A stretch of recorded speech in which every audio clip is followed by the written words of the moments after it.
Bonjour les kikis, bonjour les kékettes. On se retrouve aujourd'hui avec David Sala pour le poids des héros chez Casterman et avec Hervé Lévy qui va, comme d'habitude, échanger avec David. Alors c'est parti, c'est à vous. Bonjour à tous, bonjour David. Bonjour. Bienvenue pour cet album, Le poids des héros. Un album qui contraste vraiment avec le précédent parce qu'on est passé de l'adaptation littéraire à une sorte d'adaptation de l'intime, de ta propre existence, où tu parles beaucoup de tes deux grands-pères qui sont les héros, on en reparlera. Quel a été le déclic pour se lancer dans cette histoire? Parce que c'est pas fréquent en bande dessinée tout du monde d'avoir des autobiographies qui touchent si proche de l'intime. La première chose, c'est un peu l'urgence, c'est-à-dire que voilà, on est dans on vit un moment particulier et il me semblait que c'était bon de rappeler deux trois choses aussi historiques, de rappeler aussi voilà ceux qui avaient lutté, de se rappeler bien sûr de mes grands-parents évidemment et aussi je voulais aborder avec ce livre euh, l'idée que finalement on se construit par les douleurs de nos ancêtres, par des drames qui ne nous appartiennent pas, et on est tous à la fois, et que voilà, et qu'est-ce qu'on fait avec ça? Tu parlais justement d'actualité brûlante, parce que justement tes deux grands-parents, un de tes grands-pères, ton grand-père maternel, a fui l'Espagne, il était républicain, il a fui l'Espagne franquiste.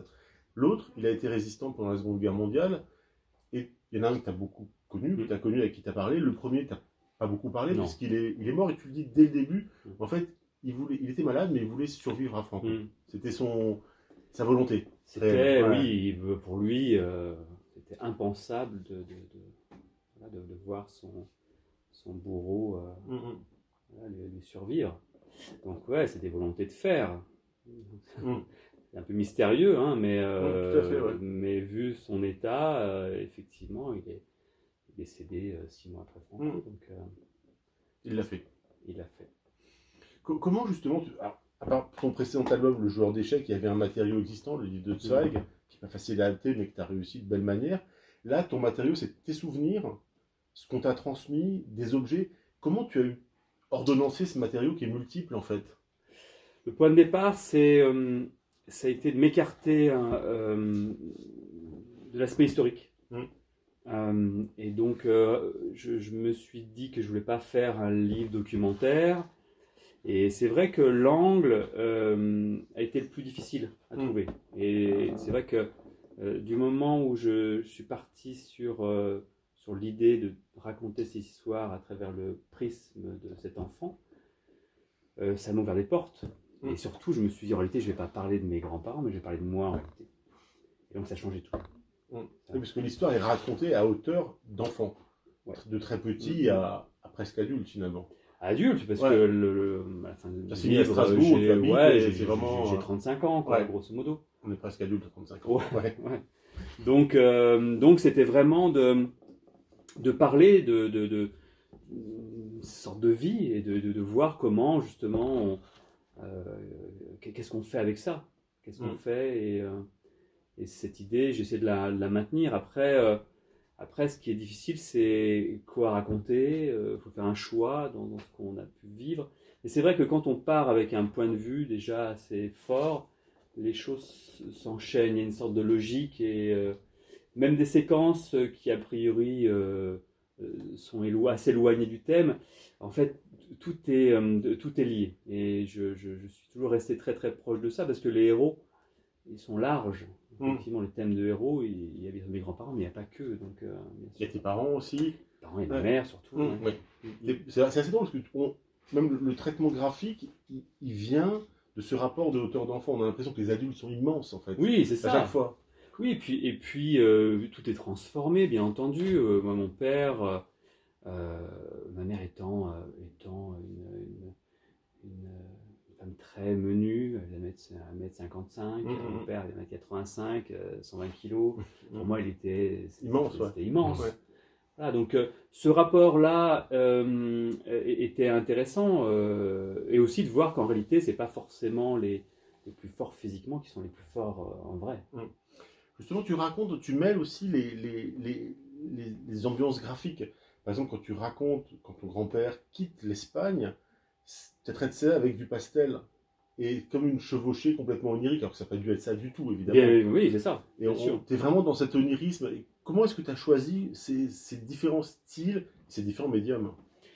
C'est vraiment une espèce de continuité. C'est vrai que là, la première séquence, je suis censé avoir 3-4 ans. 4-5 ans, ouais, grosso modo. Et donc pour moi, quand on me racontait cette histoire, pour moi, c'était une épopée. Une épopée, c'est pour ça qu'il y a un côté très théâtral. J'ai voulu montrer cet onirisme, cette chevauchée de ce héros à cheval qui traverse l'Espagne, alors qu'en réalité, il partait pratiquement de Séville. Ouais. Il est parti à cheval pour de vrai, mais Ouais. mais bon, il a traversé toute l'Espagne, donc j'imagine la difficulté terrible.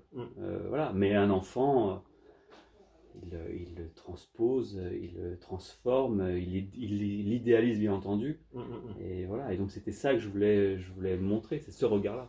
Il y a quelque chose d'incroyable aussi, tu as traité les camps, parce que ton grand-père était interné à Mauthausen, et tu as traité les camps à la gouache, avec des couleurs flash, pop, et c'est très paradoxal, ça renforce vraiment l'horreur. On aurait pu imaginer quelque chose de très gris, qu'on imagine cette vision très classique, et cette espèce de pop très flashy, c'est absolument horrifique. Alors, pour être honnête, j'avais beaucoup de doutes sur ce point de départ. C'est-à-dire que je voulais, bien sûr, c'était un point de départ de cette séquence, c'est de dire je vais le faire en couleur. Mais j'avais des craintes. Est-ce que je ne vais pas embellir cette horreur? Sur toi, c'est pas du tout embelli. Hein, on n'y est pas. Alors voilà, c'est après que ça s'est éclairci. Mais au départ, est-ce que je ne vais pas édulcorer cette horreur? Mais je sentais que c'était la manière de les rendre contemporains. Le traitement noir et blanc ou du sépia, c'est comme ça qu'on connaît cette période. Créer un filtre, créer une sorte de paravent. Et on le voit, les photos noir et blanc, c'est un autre temps.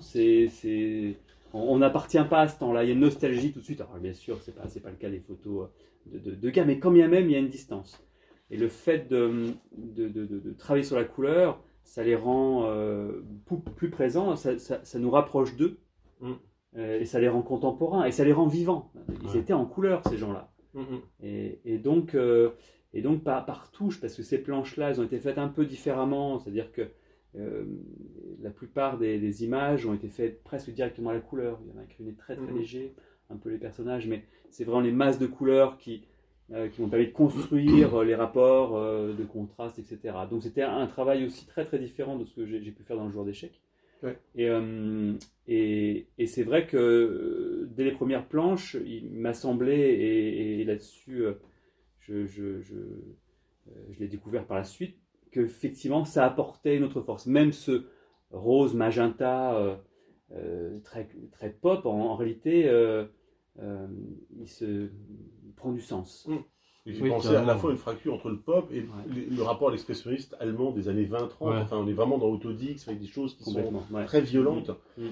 Alors, on parle de tes grands-parents, de tes deux grands-pères, de tes parents et de toi. Parce qu'il y a aussi un côté, on ne parle pas de nostalgie, mais c'est aussi une plongée dans cette fracture des années 70, début des années 80. On va retrouver vraiment beaucoup de choses. Pour des gens, on a le même âge à peu près. On va retrouver La créature du lac noir en octobre 82, le premier film en relief à la dernière séance avec Eddie Mitchell. Ouais, c'est des choses qui ponctuent aussi une vie. On est nourri par la culture, par la télévision. Bien sûr, la musique a pris aussi beaucoup de place dans le livre parce que, bien sûr, on a fait beaucoup de musique, bien sûr. Musique, le cinéma, bien sûr, parce qu'à ce moment-là, avec 3 chaînes, et quand on regardait un film, tout le monde regardait le même film. Donc, c'est-à-dire que le lendemain, à l'école, on parlait que de ce film-là. Donc, ça, pareil, ça nous unifiait également. Et bien entendu, on était bien sûr beaucoup dehors, et il y avait une grande place pour l'exploration, le jeu, quoi. Voilà. Il y a les premiers Strange que tu recopies fébrilement. Ouais, c'est marrant, parce que c'est vrai que quand... Bon, alors moi, t'es un poil un peu plus jeune, apparemment. Pas tant que ça. Mais Mais en plus, quand tu es dans cette époque-là, tu revis plein de choses Mm. à travers ton bouquin. Quand je parlais du bouquin, j'ai failli dire aussi, parce que ça parle de beaucoup de choses, mais aussi de cette époque un peu plus libre que tu sentais, toi. On le sent au niveau de tes parents. Il y avait un esprit plus... Ouais, contestataire, Ouais, libertaire, voilà, carrément ça. Plus hippie, Ouais, quoi. ouais, Mais plus on voit, hippie, ouais, ouais, mais la la bande, période, la bande son, ouais, c'est plus Ferré, c'est consté- Brassens, c'est ces ouais. bandes son là.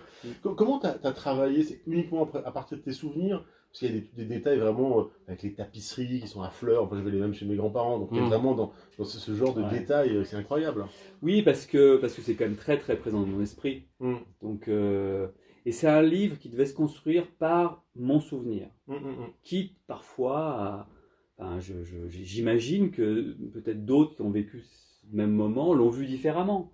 Mais c'est un livre à partir de mon... Voilà, même le récit de mes grands-parents, il est fait que d'après mes... J'ai pas été vérifié. Ah, bien sûr, j'ai des archives, donc... Ta maman t'a laissé aussi des... Bien sûr. Tout un... Bien sûr, donc ça oui, des mais docs. j'ai très peu mis le nez dedans en réalité. D'accord. Je voulais Donc, que t'es ça vraiment reste resté, ce qu'on moi on m'a transmis. Ouais. On m'a Ouais. dit ça, alors il s'avère bien sûr que ça c'est vrai, mais quand bien même, l'idée c'est pas de faire un livre historique et un livre véridique, c'est juste de dire voilà ce que moi je sais et je me suis construit avec ça. Ouais. Vrai ou pas vrai, c'est pas mon problème en réalité, parce que c'est ce qui me reste. Et ça t'a fait ressortir des choses en travaillant dessus, en allant chercher dans tes souvenirs aussi, du coup.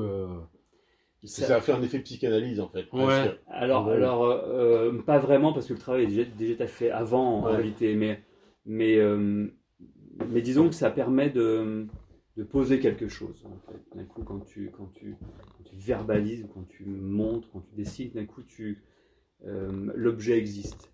Donc quelque part, c'est comme la phrase de Romain Gary, en fait, tu te débarrasses de quelque chose.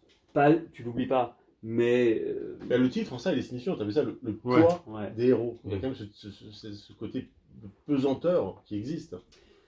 Mais oui, parce que je me suis aperçu que forcément, il y avait bien sûr beaucoup de fierté. Moi, quand j'étais jeune, j'étais bien sûr fier de ce qu'ils avaient fait, de leur combat. Ils ont combattu pour la France, pour la liberté, pour des idées. C'est des républicains. Bien sûr, c'est formidable. Mais comment exister face à des personnages aussi énormes Nous, les années 80, c'était des années d'insouciance. Tout allait bien. C'est presque les 30 Glorieuses encore. Ouais. Et donc, comment on pouvait, nous, se plaindre de quoi que ce soit face à ça?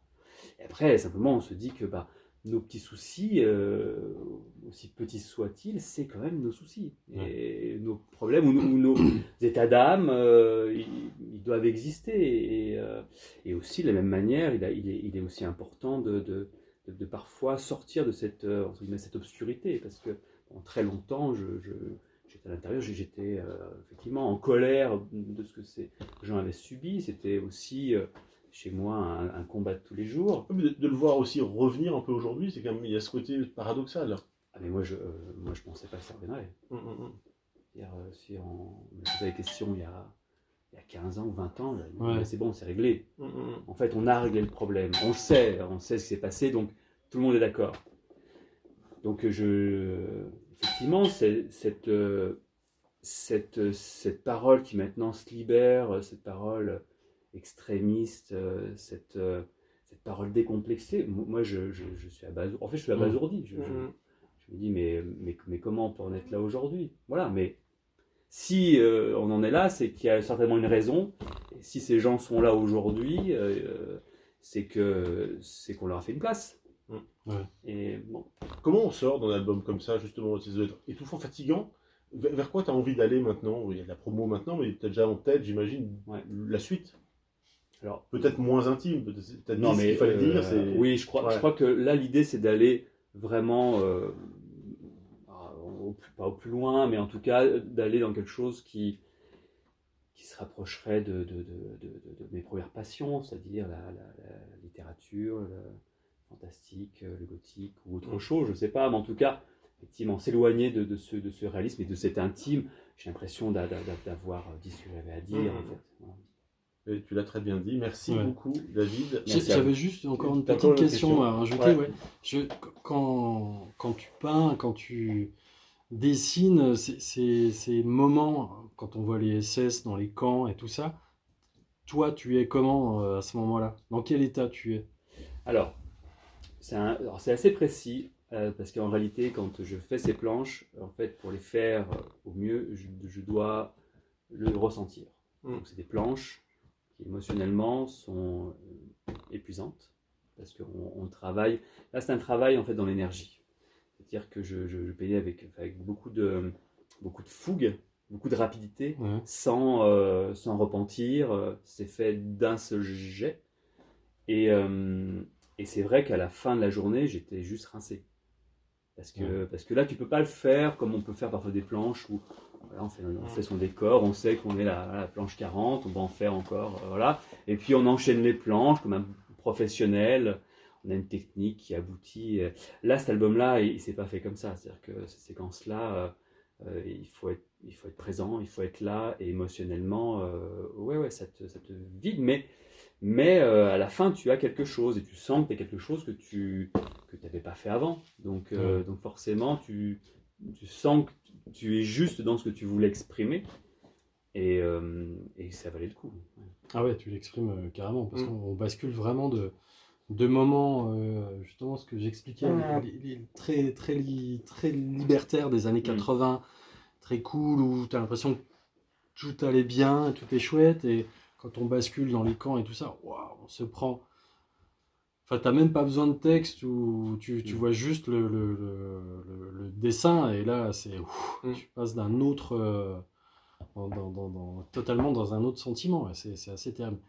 Ça a été un coup de cœur chez nous, c'était vraiment top. On est super content, David, que tu sois là ce samedi, et qu'en plus avec une superbe expo, tes originaux qui sont juste à tomber, hein, parce que rien que pour ça, rien que pour les yeux, c'est déjà c'est juste magnifique, ce bouquin. Il est juste incroyable. T'auras envie qu'il soit, justement, on parlait de grand format, tout ça tout à l'heure, t'auras envie qu'il soit... les pages soient encore plus grandes. Bientôt. Ouais. Bientôt, il arrive bientôt. Merci Hervé, merci à vous deux, à bientôt, et on vous donne rendez-vous ce samedi pour une expo et une dédicace d'enfer. Voilà. À bientôt. Bisous tout le monde.